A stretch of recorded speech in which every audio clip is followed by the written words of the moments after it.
Hello and welcome. I'm Vincent Makori and this is Africa 54. Tonight we begin with claims of an attempted coup in South Sudan. South Sudanese President Salva Kiir declared a curfew in the capital Juba Monday after clashes overnight between rival factions of soldiers. Mr. Kiir says the government is now in full control of the city.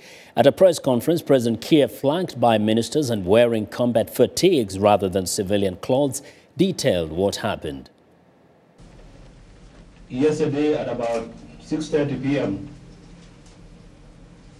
during the closing of the SPLM National Liberation Council meeting, an unidentified person near Nyakuran Cultural Center released gunshots in the air and escaped.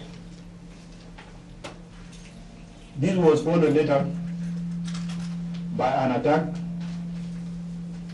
at the SPLA General Headquarters near Juba University by a group of soldiers allied to the former Vice President Dr. Riek Machar Singh and his group.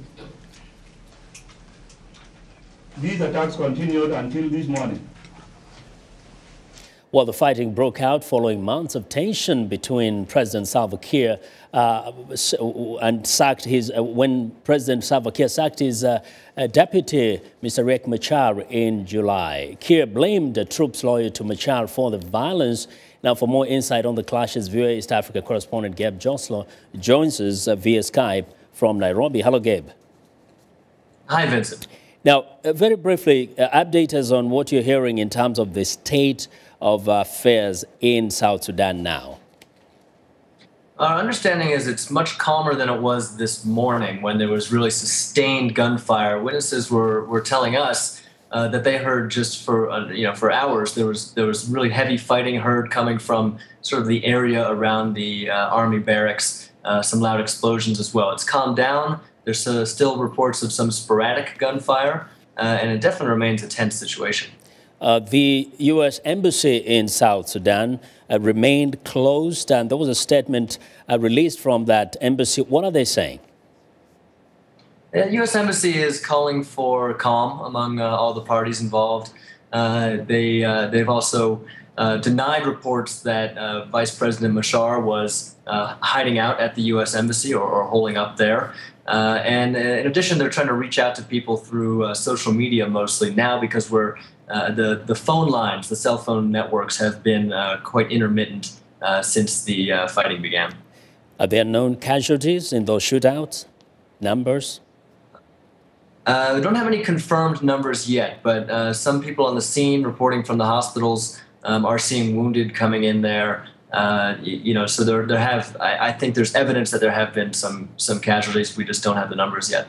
From the people you're speaking to, did anybody anticipate such a situation to occur in South Sudan at this time? Well, there were some, the tension had been growing.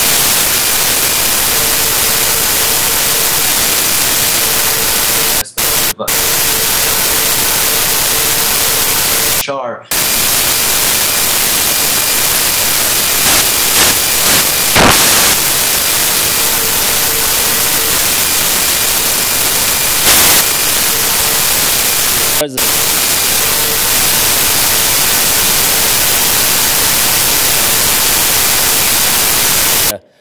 Openly said that this is the work of Mr. Machar and his men. Have Machar's men responded to these claims?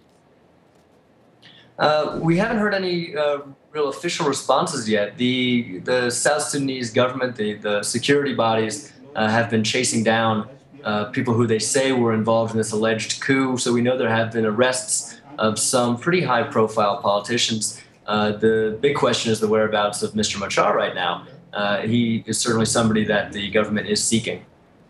Now, in terms of the entire region of Southern Sudan, what are you hearing? Is this only in Juba mostly, or is the entire South Sudan affected by the instability? So far, the fighting has been isolated just within Juba.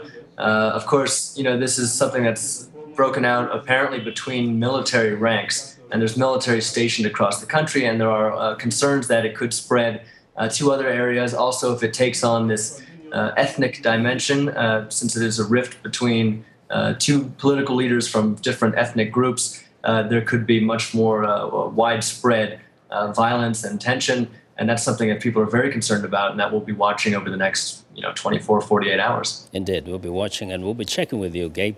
Thank you very much. Gabe Joselow reporting live via Skype from Nairobi, Kenya. Our other